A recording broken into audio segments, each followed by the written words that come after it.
ကဲကျွန်တော်လာမယ့်နေ့ဒါမနက်အစောပိုင်းဒါတနားပွဲမှာရှင်ဖိုင်ကစားမဲ့ဒါ group I ရဲ့ပွဲစဉ်ကျွန်တော်ဒါပြင်သစ်နဲ့ကျွန်တော် Senegal တို့ပွဲစဉ်ရဲ့ပြီးလို့ရှိရင်ကျွန်တော်မနက်အစောကြီးမှာဒါကစားမဲ့ကျွန်တော် Iran နဲ့ Norway တို့ရဲ့ဒါပွဲစဉ်နှစ်ပွဲလေးကိုကျွန်တော်ရဲ့အမြင်လေးတွေကိုဒါပွဲချိုသုံးသက်ချက်အနေနဲ့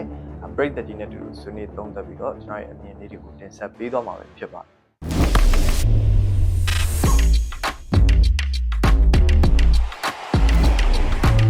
်ကျွန်တော်ခုဆိုလို့ရှိရင်ဒါ World Cup ဒါပွဲစဉ်တွေက group အုပ်စုပွဲစဉ်တွေကစားလာတာတဖြည်းဖြည်းနဲ့ဒါ group I ထိရောက်လာပြီပေါ့ group I မှာဆိုလို့ရှိရင်ကျွန်တော်ဒါပြင်သစ် Senegal ကျွန်တော် Iran Norway ဆိုပြီးတော့ဒါ၄သင်းဒါတအုပ်စုပဲကြာနေပေါ့ပထမဦးဆုံးအုပ်စုပွဲစဉ်အဖွင့်ပွဲစဉ်အဖြစ်ကတော့ကျွန်တော်ဒီလာမယ့်ဒီမနက်တနာရီခွဲမှာကျွန်တော်ပြင်သစ်နဲ့ဒါ Senegal တို့အရင်ကစားရမယ်ကျွန်တော်နောက်ထပ်ပွဲစဉ်တစ်ပွဲကတော့ကျွန်တော်နောက်နေ့မနက်ကျွန်တော်၄နာရီခွဲမှာပေါ့ကျွန်တော် Iran နဲ့ Norway တို့ကစားမယ်ပေါ့ဟုတ်ပြီကျွန်တော်ဒီနှစ်ပွဲမှာကျွန်တော်ပြင်သစ်နဲ့ကျွန်တော်ဒီ Senegal အရင်မပြောခင်ကျွန်တော်ဒါ Iran နဲ့ Norway ပွဲအကြောင်းလေးအရင်ပြောမယ်ကျွန်တော် Iran နဲ့ Norway ပွဲအကြောင်းပြောမယ်ဆိုလို့ရှိရင်ကျွန်တော်ဒီရာဒီ Norway ကကျွန်တော်ဒီတခြားဒီဘောလုံးပရိသတ်တော်တော်များများ Norway ကိုNorway အသင်းကိုဒီနှစ် World Cup မှာစိတ်ဝင်စားကြတယ်ဗျာဘာလို့ဆိုတော့ Norway အသင်းကကျွန်တော်ဒီ World Cup ကိုမကစားရတာလဲတော်တော်ကြာပြီနှစ်ပေါင်း20ကျော်ကြာပြီးတော့မှကျွန်တော်ဒီ World Cup ကိုပြန်ပြီးတော့ဝင်ရောက်ကစားရတာဖြစ်တဲ့အတွက်ကြောင့်မလို့သူတို့ World Cup ကိုဘယ်လောက်ထိသွေးစားလောင်နေမလဲကျွန်တော်ဘယ်လောက်ထိကြမ်းပြနိုင်မလဲပေါ့သူတို့ရဲ့ပထမဦးဆုံးဒီ World Cup အဖွင့်ပွဲစဉ်ကိုကျွန်တော်ဒါ Iran နဲ့ဆင်နွှဲရမှာပေါ့ Iran ကလည်းကျွန်တော်ဒီကမ္ဘာဗလားဝင်ကိုအခုမှပထမဦးဆုံးရဘူးတဲ့အသင်းတစ်သင်းဖြစ်တယ်အဲ့လိုမျိုးဖြစ်တဲ့အတွက်ကြောင့်မလို့ကျွန်တော်ဒီ Iran နဲ့ Norway တို့ပွဲစဉ်မှာကတော့ကျွန်တော်အမြင်ကတော့ Norway ကတော့တာကောင်းတာပဲဗျာအဲ့လိုမျိုးဖြစ်တဲ့တာကောင်းတာနဲ့အလျောက်ကျွန်တော် Norway ရဲ့လူစင်းကလည်းကြောက်စရာကြီးတိုက်စစ်မှာဆိုလို့ရှိရင်ကျွန်တော်ဒီဟာလန်ရှိမယ်ပြီးလို့ရှိရင်ကျွန်တော်ဆိုလန်ရှိမယ်ပြီးလို့ရှိရင် Man City ရဲ့လူငယ်ကစားသမား Oscar Bob တို့ပါတော့ရှိသေးတယ်ကွင်းလယ်မှာဆိုလို့ရှိရင်လည်း Odegaard တို့ပါတာဖြစ်တဲ့ကြောင့်မလို့ Norway ရဲ့လူစင်းကလည်းကျွန်တော်သွားပြီးတော့ရှုပ်လို့တော့မရဘူးကျွန်တော်သူ့အနေနဲ့သူတော့ရှိတယ်ပေါ့ကျွန်တော်ဘလို့ပွဲလာတော့မှပဲဘလို့အခြေအနေတွေရှိမလဲဆိုတာကျွန်တော်ဆက်ကြည့်ရမယ်ဒါပေမဲ့ Iraq ကိုတော့ဒီ Norway အနေနဲ့အေးဆေးဆေးပဲဖြတ်ကျော်နိုင်လိမ့်မယ်လို့တော့ထင်တယ်ဒါပေမဲ့100%လားဆိုတော့100%တော့မဟုတ်ဘူးကျွန်တော်ဒီရှေ့မှာဆိုလို့ရှိရင်လည်းကျွန်တော်ဒီ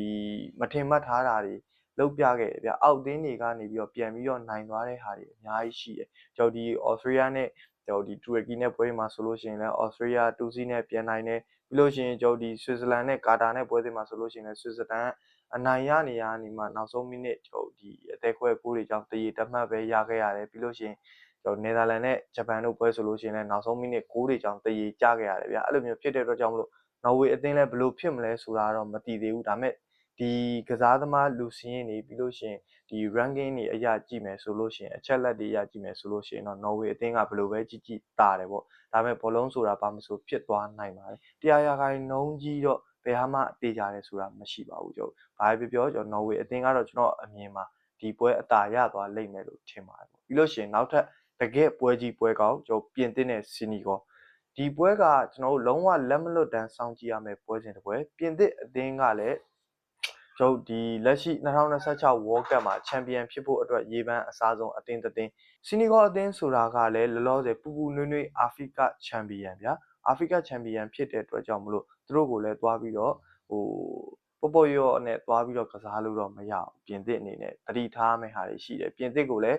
ပြောမယ်ဆိုလို့ရှိရင်အုပ်စုကကြည့်ရင်ရိုးတန်းကြည့်မယ်ဆိုရင်ဒါကျွန်တော်6နယ်လို့ပြောလို့ရတာတကယ်တမ်းကျတော့ပြင်သစ်လည်းမလွယ်ဘူးစီနီဂေါနဲ့လည်းမလွယ်ဘူးကျွန်တော်နော်ဝေနဲ့လည်းမလွယ်ဘူးသူလွယ်မှာအီရတ်နဲ့တပွဲလောက်ပဲလွယ်မယ်ပေါ့ဒါပေမဲ့ပြင်သစ်ကတော့အရင်ထူတူတော့ကြောက်နေစရာမလိုပါဘူးဆိုတော့သူ့အနေနဲ့ကတော့ဒါနောက်ဆင်းကတော့တတ်မှာ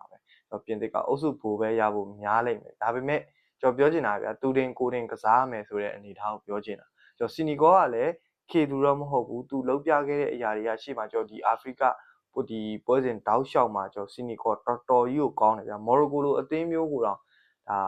ါချန်ပီယံကျွန်တော်ဖိုင်နယ်မှာဖြုတ်ထားပြီးတော့အနိုင်ရရှိခဲ့တာဗျာလုံးဝထိုက်တန်တဲ့ဒီစုကတော့အဲ့လိုမျိုးဖြစ်တဲ့ကြောင့်မလို့ဒီစီနီဂေါနဲ့ကျွန်တော်ပြင်သစ်တို့ထိပ်တိုက်တွေ့ဆုံတဲ့ပွဲမှာဆိုလို့ရှိရင်ဒါပြင်သစ်အသင်းကဘယ်လိုပုံစံမျိုးတွေနဲ့ပွဲထုတ်လာနိုင်မလဲပေါ့ dash အနေနဲ့ကတော့တိုက်စစ်ကျွန်တော်ပြင်သစ်ကိုစိတ်ဝင်စားတာတိုက်စစ်ပဲစိတ်ဝင်စားတယ်ကျန်တဲ့နေရာတွေစိတ်ဝင်စားဘူးဆိုတာဘာလို့လဲဆိုတော့ကျန်တဲ့နေရာတွေကသူ့ဟာနဲ့သူ line နဲ့ကစားသမားအော်တိုရှိပြီးသား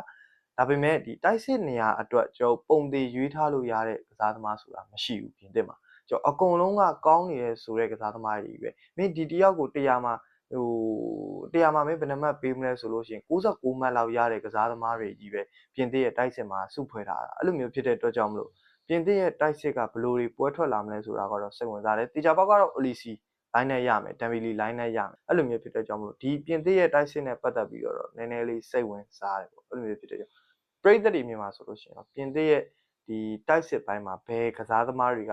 ဒီကျွန်တော်စီနီကောနဲ့ပွဲစဉ်မှာပွဲထွက်ခွင့်တနေရာရသွားမလဲပေါ့ကျွန်တော်ဒီပွဲစဉ်ကလည်းကျွန်တော်အရန်ကြီးပြတ်သားတာမျိုးတော့မဟုတ်ဘူးစိတ်ဝင်စားဖို့ကောင်းတဲ့ပွဲစဉ်တစ်ပွဲဖြစ်လိမ့်မယ်ပြင်သစ်ကလည်းအမြဲတမ်း attacking ဘိုင်းကိုသွားတယ်ပြီးလို့ရှိရင်စီနီကောကလည်းငြိမ်မနေတတ်တဲ့အသင်း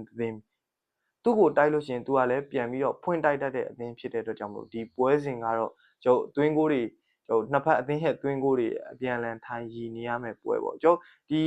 ပြင်သစ်ကလည်းကောင်းတယ်ဆိုပေမဲ့အားနည်းချက်တချို့တွေရှိတယ်ဘာလို့ဆိုကွင်းလယ်ပိုင်းမှာအားနည်းချက်တွေရှိတယ်ကျွန်တော်ချူအမန်နီကလည်းဒီဟာဒီအဲ့လောက်ကြီးခြေစွမ်းပြနေရမျိုးမဟုတ်ဘူးကန်ဒီရာဘီရဲ့ဒီလောက်ပဲရှိမယ်ဗျာအဲ့လိုမျိုးဖြစ်တဲ့အတွက်ကြောင့်မလို့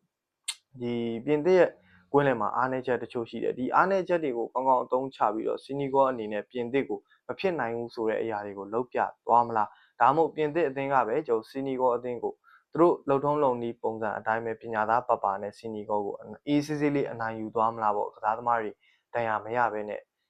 ကျွန်တော်ဘယ်လိုဖြစ်သွားမလဲဆိုတာတော့ကျွန်တော်လာမယ့်18ရက်နေ့မနက်